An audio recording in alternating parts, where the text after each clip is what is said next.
quand j'ai fait la pièce, la Danse du Diable, je pensais qu'elle intéresserait un tout petit nombre de gens. Je pensais que ça intéresserait quelques théâtreux. Je pensais que ça n'intéresserait même pas le public de théâtre. Je pensais que ça intéresserait mes proches.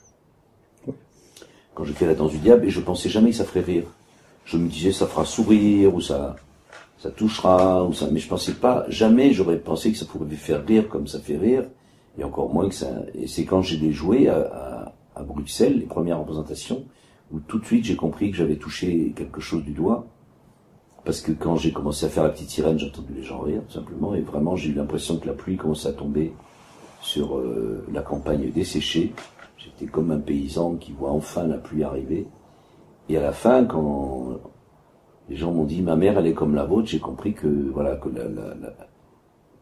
la magie de l'universalité, c'est-à-dire quand on traite des personnages personnels qui avaient opéré, et même sur la musique, par exemple, une dame bulgare était là, elle m'a dit, vous savez ce que raconte le chant final de la femme qui chante, c'est une femme qui appelle son enfant qui part à la guerre et qui lui demande de ne pas y aller.